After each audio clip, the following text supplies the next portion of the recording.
такое, что нужно сравнение рассмотреть этот аспект. As we talked about yesterday, Scripture interprets Scripture. Вчера мы с вами говорили о том, что Писание толкует Писание. As we mentioned this the other day, let's look at John chapter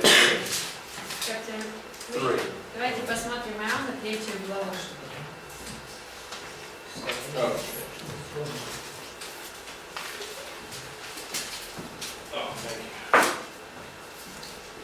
Verse 14.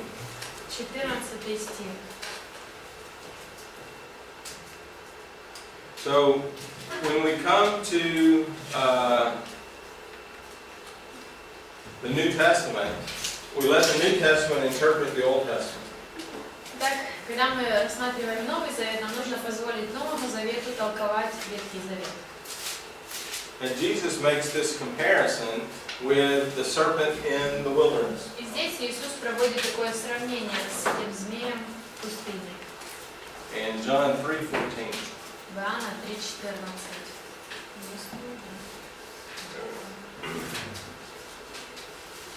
So, when Jesus makes this comparison, then Jesus is interpreting the Old Testament. И когда Иисус приводит эту ситуацию для сравнения, то Он толкует Ветхий Завет. So whenever we find an Old Testament passage in the New Testament, we let the New Testament teach us. Поэтому, когда мы находим в Новом Завете ссылку из Ветхого Завета, нам нужно позволить Новому Завету учить. The New Testament will tell us what it means. И в Новом Завете нам и будет сказано значение этих слов. Hebrews chapter 1 is another one of these. Евреям 1 глава это еще один пример.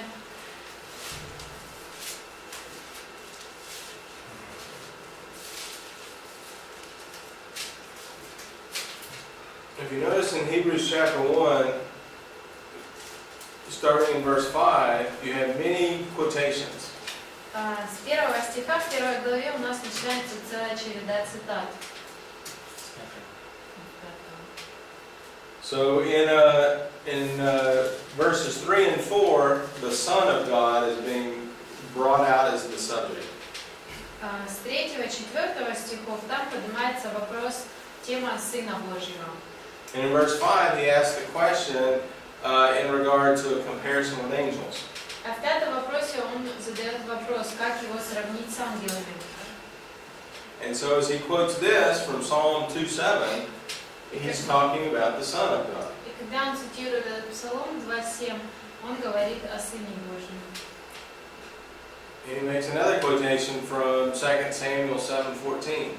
И делает еще одну цитату, он здесь берет из 2 Царств 7:14. Now we can go back into the Old Testament and we can see that these passages point toward the Son of God. Итак, мы можем теперь открыть Ветхий Завет, и мы знаем, что вот эти места говорят о Сыне Божьем.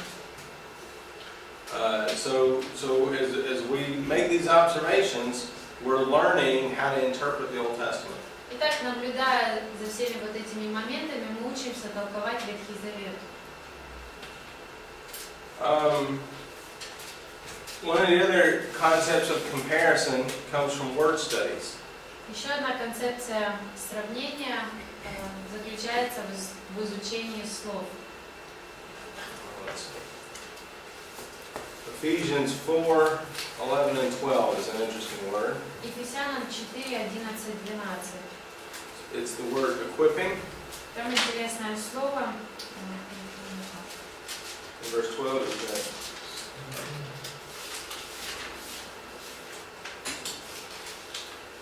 Soberchania. К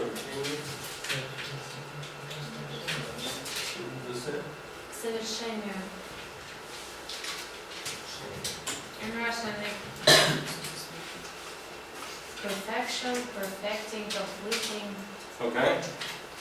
So we have this word that is somewhat difficult to understand. И там находится слово, которое не так легко понять. It says that we have these spiritual gifts: apostles, prophets, pastors, and teachers. Сказано, что у нас есть вот эти духовные дары апостолы, евангелисты, учителя, пастор, учитель.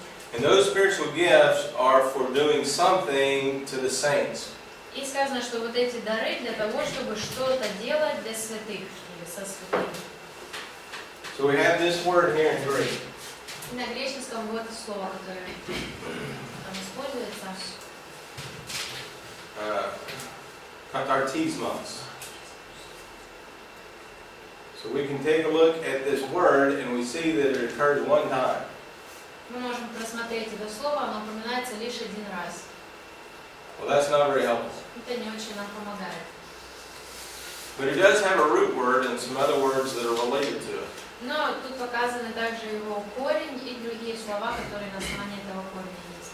And so we've got this translation of perfecting or completing somebody. Есть вот такая идея завершить, совершить, сделать совершенным кого-то.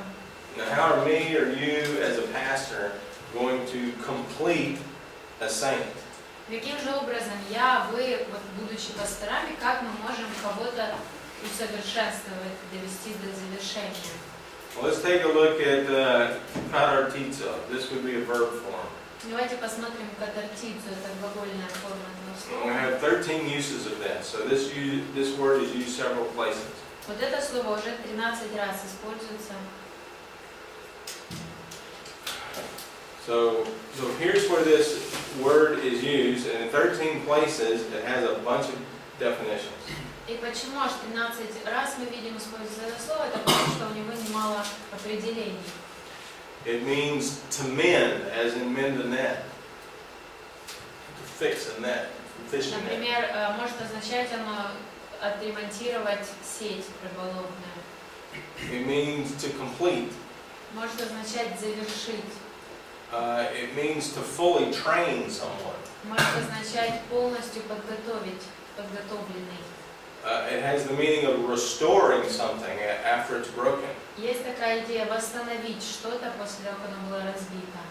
It has this concept of preparing something for a future event. Также есть идея подготовки чего-то к будущему событию. Now, of course, I'm dealing with English on this circle right here. Конечно же, здесь на основании английского перевода это все. And I don't know what type of definitions your concordance would have in Ukrainian. Я не знаю, какое определение даст вам симфония на украинском. But when I find a situation in English where one Greek word has this many English meanings, I need to work with it carefully. Но когда я натыкаюсь на вот такое слово, у которого целый ряд значений в английском, то мне нужно осторожно с этим словом поработать. And what this tells me is I don't have a word in my language that adequately defines the Greek word. И что это мне показывает? Это мне показывает, что у меня в английском нету одного какого-то слова, которое бы полностью передавало идею греческого слова. So I need to go to other places in the Bible that help me define the word. Итак, мне нужно пойти и открыть другие места, чтобы это помогло мне понять смысл этого слова. Now here's the word used in the Septuagint. Вот как это слово используется в Септуагинте. In other words, there are a bunch of Hebrew words that this word translates. Другими словами, есть несколько слов на иврите, которые на греческий переводятся этим словом. And so once again, there's not a direct comparison from one language to the other. И опять мы видим, что нет какого-то одного понятия, которое бы передавало все эти идеи с одного языка на другой. Now, if a pastor or an evangelist is supposed to perform this function, and we don't know what that function is, we have a problem. А если в этом отрывке сказано, что это та функция, которую выполняет пастор или евангелист, и мы не знаем, что это значит, то это означает, что у нас проблема.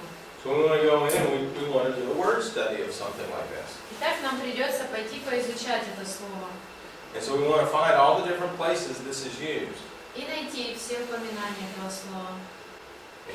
So here are the various verses that this word is used. Итак, вот все стихи, где используется это слово. So we look at Matthew 4:21, we have this word used for mending the nets of fishermen. Итак, Матфея 4:21 слово это используется, где говорится о том, что они ремонтировали, чинили свои сети. Mark 1:19 is the same situation. Марка 1:19 то же самое. we have here in Matthew 21:16, it says, out of the mouth of babes and sucklings thou hast perfected praise. 21:16, тем не менее, я прочитаю, сказано, что из уст младенцев Ты устроил хвалу на себя. ты устроил хвалу. So I think he is dealing with perhaps maturing something or preparing something. Поэтому я думаю, здесь говорится ли о том, что что-то становится зрелым или подготовка чего-то.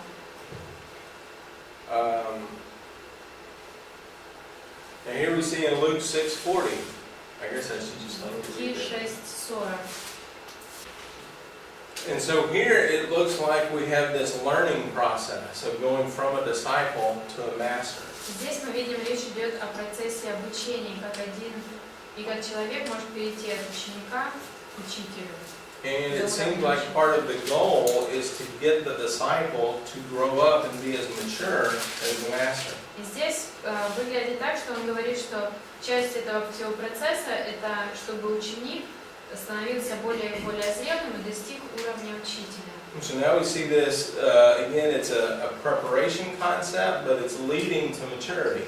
Опять-таки здесь мы видим концепцию подготовки, но вся эта подготовка идет в сторону зрелости в этом направлении. Now in Romans 9:22 we have this word used again. В Римлянам 9:22 опять это слово используется. 9:22. There we have it over here. And so here we have a pot that is being prepared for a future event.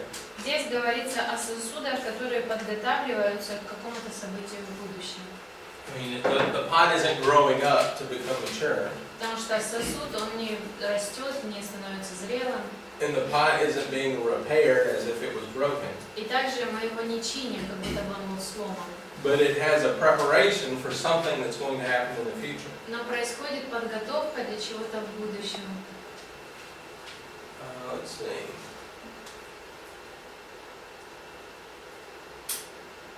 1 Corinthians 1:10. 1 Коринфянам 1:10.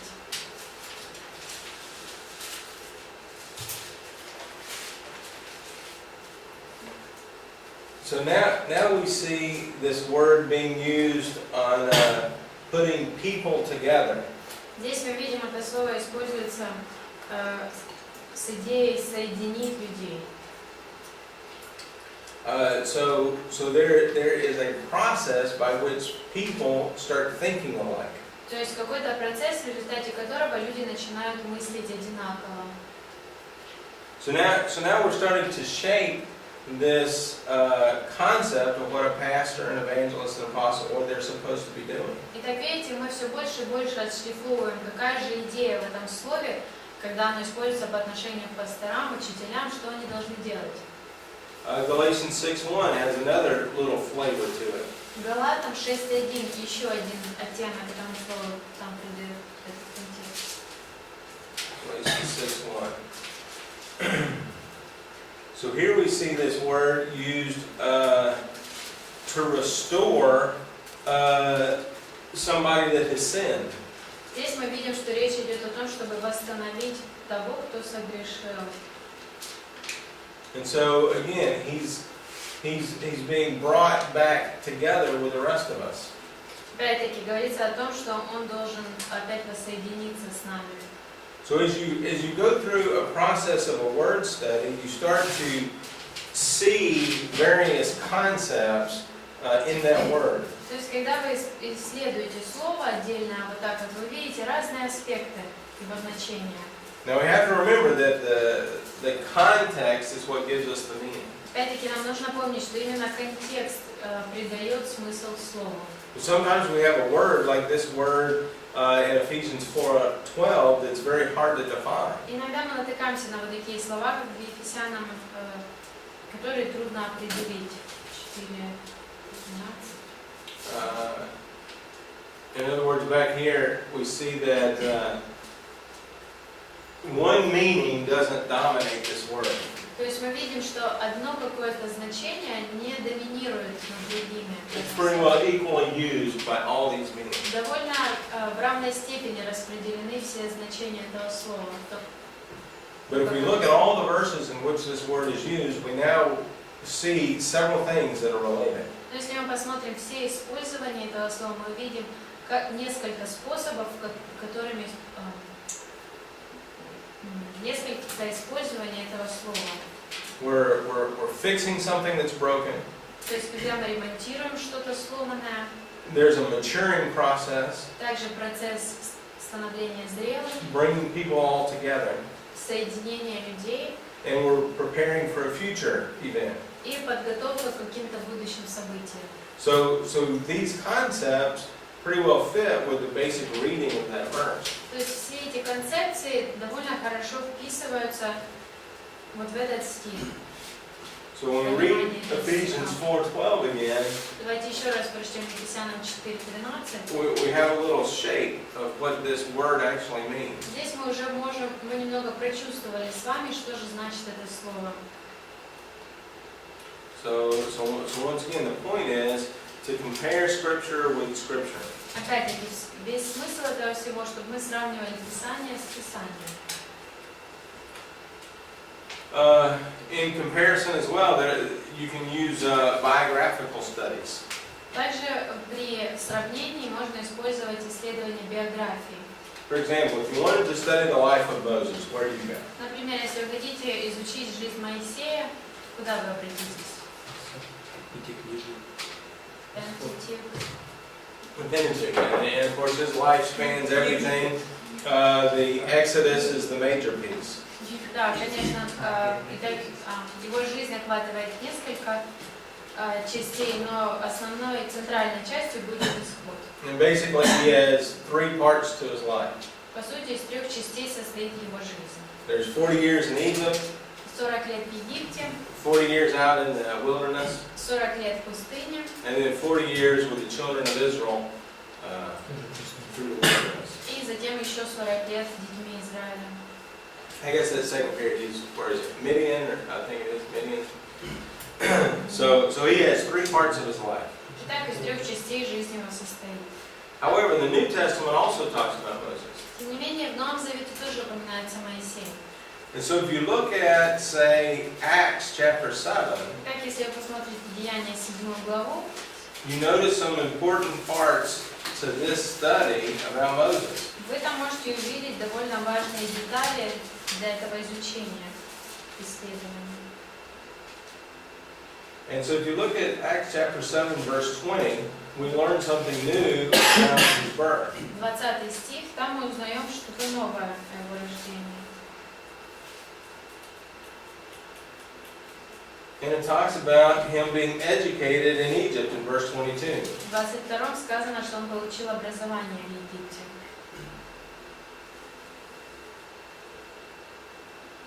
And so we see that Moses is a very important person. Мы видим, что Моисей очень важный человек. He takes up quite a bit of this speech of Stephen. Довольно много слов выделяет Стефан на описание Моисея. He's also in Hebrews chapter 11. Также в Евреям 11 главе упомянут Моисей. And in Hebrews chapter 11, Moses again takes up the most of that section. И опять-таки на Моисея выделена самая большая часть в этой главе. And so if we push it down.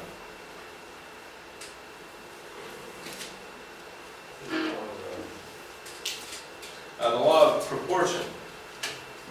Закон пропорции. And so if we see the law, if we look at the law of proportion in Hebrews 11, Moses is the most important person. Используя вот этот закон пропорции, мы видим здесь, что Моисей в данном случае самый важный. He takes up the most time of the person's writing. Человек, который писал это, на него выделил больше всего времени. All right, so there are 5 things to use as you go about interpreting.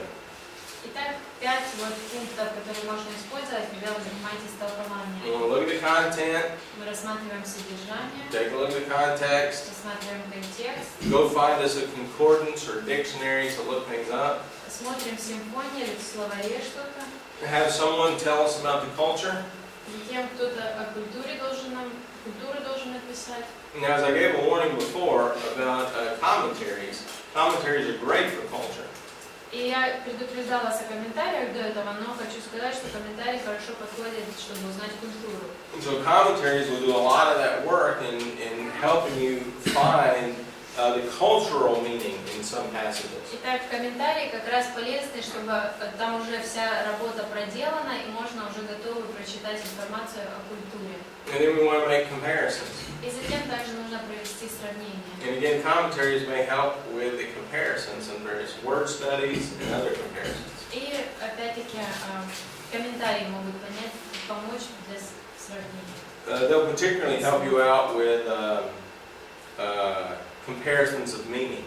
Они особенно помогут, когда нужно сравнить смысл слова. For example, somebody, say Paul may use one word and John used a different word. Например, Павел использует одно слово, а Иоанн другое. But they speak of the same concept. You won't find that in a concordance. Но при этом они говорят об одной и той же концепции. В симфонии вы этого не увидите. So sometimes commentaries help figure those things out. Итак, иногда комментарии помогают разобраться в таких вопросах. So in this process of interpretation, we're trying to take the writer's meaning and understand it. Итак, занимаясь толкованием, нам нужно постараться взять смысл, вложенный автором, и понять его. The meaning is found in the author. А смысл всегда находится у самого автора. And so we shouldn't think of interpretation as a recreation process. Итак, нам нужно воспринимать процесс толкования как процесс воссоздания. The point of observation is to excavate, to dig down. Сама суть наблюдения – это когда мы раскапываем, пытаемся что-то раскопать, найти. The interpretation process is to build the building back up. А толкование – это когда мы опять назад выстраиваем все это здание. And if we can rebuild the building that the author made, then we'll understand it perfectly. Если мы можем воссоздать то здание, которое выстроил автор, то тогда мы понимаем смысл. Now sometimes, at Christmas time you get a toy for your child and you go and you put it all together and you have extra parts. Так как если на Рождество ты покупаешь подарок ребенку, игрушку какую-то, собираешь все это вместе, и вдруг осталась какая-то еще деталь. The hardest thing about interpretation is having extra parts. Вот это то, что сложно и в толковании, когда остаются какие-то лишние детали. Because the author put those parts in there for a reason, and if they're sitting over on the side, you don't understand them yet. И автор все эти детали упомянул по какой-то причине. Если у тебя какие-то детали остаются в стороне, это значит, что ты их не понимаешь. So we have several barriers to interpretation. Итак, существует несколько барьеров при толковании. For example, if we saw this, Например, если бы мы видели это, we can make great observations about this picture.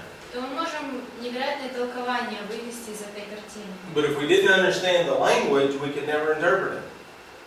Наблюдение вывести. Но если мы не знаем этого языка, то мы никогда не поймем, о чем здесь говорится. Now, if someone understood that this is Morse code, Но если человек понимает, что это язык Морса, азбука Морса, and they understood the letters of Morse code, they could translate this. и если он знает, как понимать этот язык, то человек может перевести то, что здесь написано. So for us, one of the biggest barriers to interpretation is the language. Итак, для нас один из величайших барьеров при толковании – это язык. None of us naturally speak Hebrew or naturally speak Greek. Ни для кого из нас не является естественным говорить на греческом или на иврите. And I would even add to that, even if we spoke modern Hebrew and modern Greek, we would still not know the ancient languages. И я бы сказала, что даже если бы мы сейчас говорили на современном греческом или современном иврите, все равно оставались бы трудности в понимании библейского. And this is why language study is so very important. Вот поэтому настолько важно изучение языков. So we have to understand how the language works, grammar and syntax. Так нам нужно понимать, как и грамматику понимать, и синтаксис, And we have to understand the word studies. и также понимать, как исследовать отдельные слова. There are cultural barriers. Также есть культурный барьер. And that's one of the hard things for me coming over here is there's a cultural barrier. И это одно из того, что для меня является трудностью здесь, когда я приезжаю, это культурный барьер. As I go and try and work the metro, everybody does things differently than I would. Например, когда я пытаюсь поехать на метро, то все не так ведут себя, как я. When I try and go up the stairs and I try and stay on the right and everybody's coming down on the wrong side of the metro. Например, я иду, когда поднимаюсь по ступенькам, я пытаюсь держаться правой стороны, а все как раз на меня спускаются с правой стороны. And I think you're supposed to walk on the right, but I'm wrong. Ну, я думал, что нужно с правой стороны держаться, но, как оказалось, я не прав. I mean, it's obvious I'm wrong because I'm the only person walking on that И side. было очевидно, что я не прав, потому что я единственный, кто поднимался именно справа. Well, there's a cultural barrier. То есть культурный барьер присутствует. And so if I take that mindset to the Bible, I'm going to miss things. Если я вот с таким подходом и к Библии буду подходить, то я пропущу многое. I mean, it says in here, greet a brother with a kiss. And I go, ew. Например, здесь написано «Приветствуйте братьев поцелуем». И мне это противно. Now, I might not mind hugging somebody, but I'm not kissing my brother. Я, может быть, не против обнять кого-то, но я не буду целовать моего брата. Well, I have a cultural barrier there. Потому что у меня здесь культурный барьер. And so the meaning is found in the author. Итак, смысл, он находится в руках у автора. If I add my cultural meaning to what the author says, I'm going to misinterpret. Если я буду со своим культурным подходом разбираться в смысле, который вложил автор, то я пропущу истинный смысл. So we have to be very, very diligent in understanding what we bring to the text. Итак, нам нужно очень-очень добросовестно подходить к тому, что мы вносим в текст, в отрывок. We have to have an awareness of how we think. Нам нужно осознавать свое собственное мышление. Because we cannot bring that to the author. Потому что нам нельзя навязывать его автору. There are literary barriers. Также есть литературные. As we spent 2 weeks, we haven't gone through every single kind of structure. Вот мы прошло сколько у нас уже дней, мы даже не разобрали все структуры, которые могут быть. You know, we talked about there's chiasms, Мы we говорили talked о about театре, satire. о сатире. There's various genres. Есть разные жанры, There's various ways of foreshadowing. есть разные способы того, как предсказывать что-то. So if we're not aware of all the different types, we'll miss them. Итак, если мы не осознаем, не знаем все вот эти разные подходы, приемы, то мы их пропустим. And therefore, as an interpreter of the Bible, we need to have an awareness of literature. Поэтому, будучи толкователем Библии, нам нужно осознавать все эти литературные аспекты. How do writers communicate? Каким образом автор доносит свою информацию? And so authors use a lot of different techniques to communicate a point. И автор использует разные приемы, чтобы донести свою мысль. Again, there are communication barriers. И есть также коммуникационные барьеры. We are finite people. Мы ограниченные люди. God is infinite. Бог бесконечен. And therefore, when God speaks, we will not fully understand everything in His mind. Поэтому, когда Бог говорит к нам, мы не поймем всего полностью, что в Его уме. Let's see.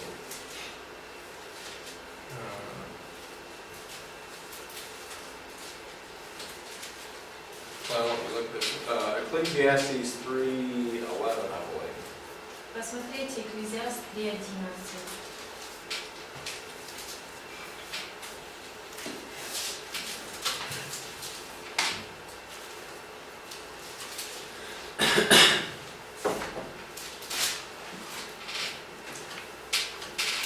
Now, in Ecclesiastes 3, the author is just giving us a list of things in life. В 3 главе автор этих слов просто перечисляет списком разные аспекты жизни.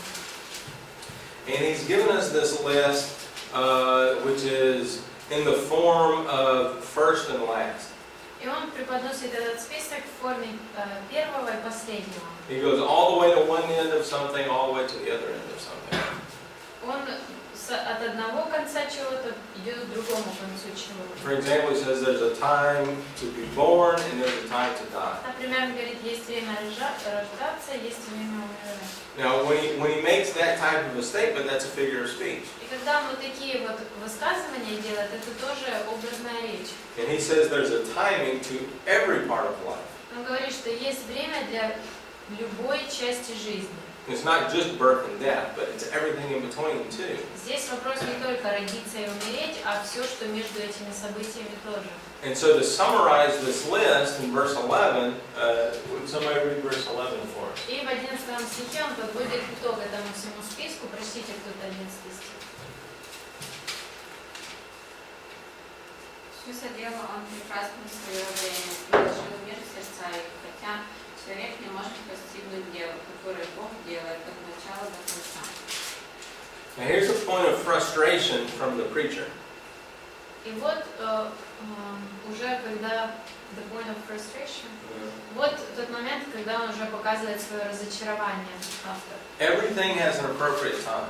У всего есть свое время. And then God gave us a sense of eternity inside. We don't have eternity in Russian, it's peace. А в украинском что? Peace. In Ukrainian also eternity, in Russian it's peace. Кажется, Oh, Ukrainian. Okay, Ukrainian's better. Да. Eternity. Итак, он, тем не менее, он дал нам ощущение вечности. Wow, peace is terrible. There's no peace here. Okay, so he gave us a sense of eternity inside. Итак, он вложил в нас ощущение вечности. Now, if you're a scientist, you see this everywhere. Если ты ученый, то ты повсюду это видишь. If you take a telescope and you look out into the galaxies, you can never see the end. Если ты рассматриваешь галактики через телескоп, конца ты так и не увидишь. If you take a microscope and you look at the smallest thing, we keep getting smaller and smaller. Если ты в микроскопе рассматриваешь какое-то маленькое что-то, то постоянно мы находим что-то еще меньше, еще меньше. So we have infinity in both directions. То есть у нас бесконечность в обоих направлениях. So we know about infinity. Итак, нам известно, что есть бесконечность. However, at the end of verse 11, Тем не менее, в конце 11 стиха God says we can't figure out both ends of infinity. Бог говорит, что мы не можем постигнуть эти оба конца бесконечности. We'll never know how it started, and we'll never be able to see to the very end. Мы никогда не узнаем, как это началось, и никогда не увидим самый конец. So this is part of the interpreter's problem. Вот это часть проблемы для толкователя. We're dealing with the mind of God, and yes, it's communicated by human beings. И мы здесь разбираем Божье Слово, которое, да, действительно людьми было донесено до нас. But we're also human beings trying to engage God's mind. Но мы также сами являемся людьми, которые пытаются разобраться в разуме Бога. So as we read, we want to continue to ask questions to the text, but don't expect an answer to every question. Итак, когда мы читаем, действительно нам нужно задавать как можно больше вопросов к отрывку своему, но не ожидайте найти все ответы.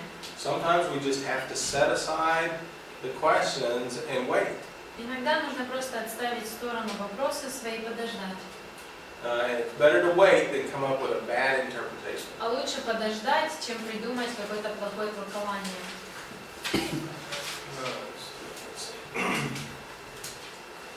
All right, so there are some hazards to interpretation.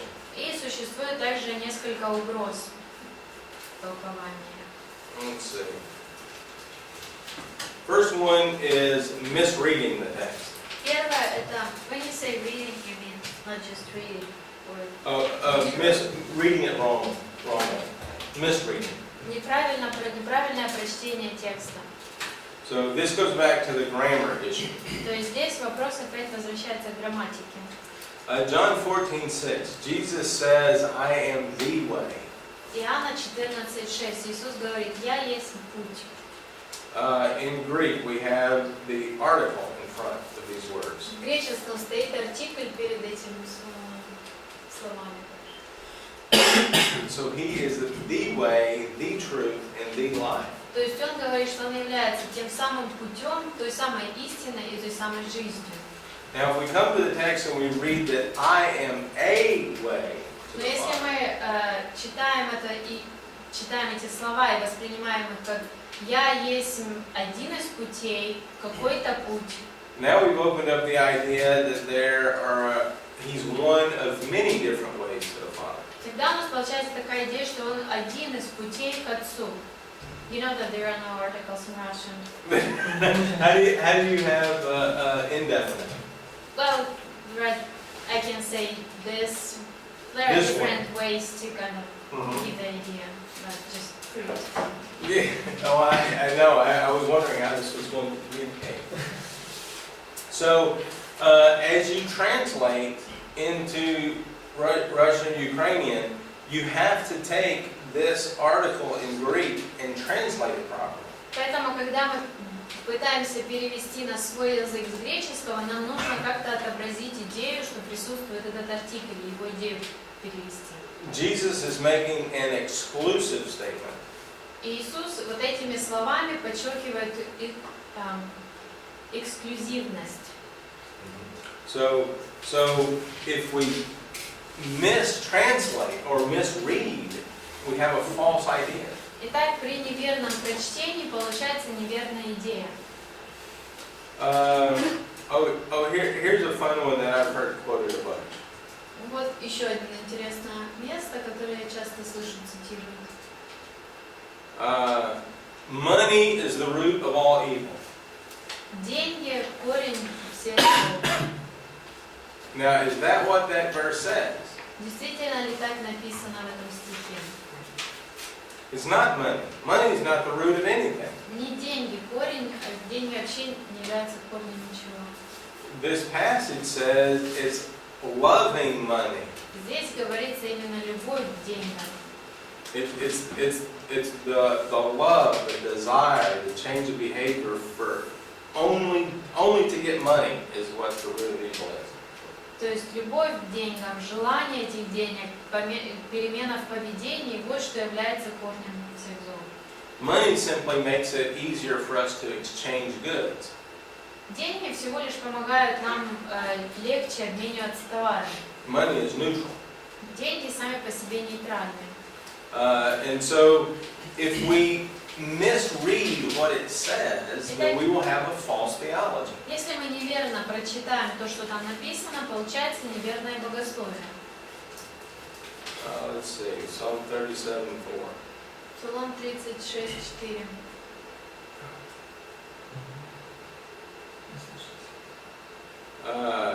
Now, some people say that God will give you the desires of your heart. Итак, некоторые люди утверждают, что Бог даст тебе желание твоего сердца.